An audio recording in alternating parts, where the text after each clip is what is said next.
Le climat politique au lieu de s'apaiser se tend dangereusement entre les katumbistes et les kabylistes alors que les élections générales, prévues fin décembre pour mettre fin à la grave crise politique que traverse la RDC, approchent inexorablement.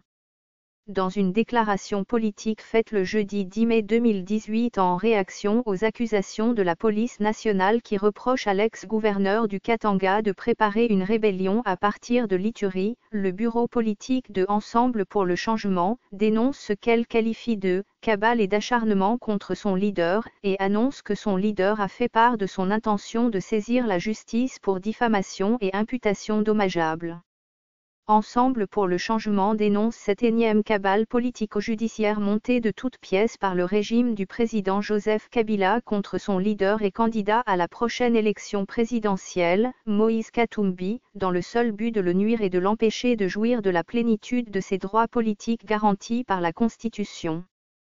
En tout état de cause, le président Moïse Katumbi Chapwe informe l'opinion qu'il a déjà instruit ses avocats afin qu'ils suivent attentivement ce dossier monté de toutes pièces et le cas échéant, ceux-ci saisiront les juridictions compétentes pour diffamation et imputation d'omissables, a fait savoir Jean-Bertrand Ewanga.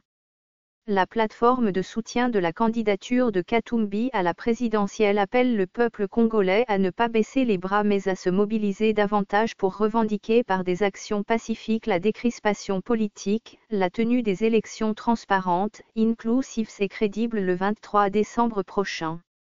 Malgré les graves accusations portées contre lui, Moïse Katumbi affirme que son combat est et restera pacifique. C'est la quatrième affaire dans laquelle Katumbi est cité depuis son départ de la majorité présidentielle en 2016. Il y a d'abord eu l'affaire spoliation d'un immeuble. Ensuite, il eut l'affaire mercenaire. Récemment encore, il est soupçonné d'avoir acquis la nationalité italienne.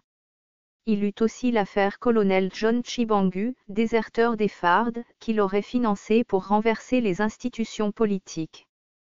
Enfin, c'est l'affaire rébellion en Ituri avec l'aide du groupe armé LPC et l'Ouganda comme base arrière.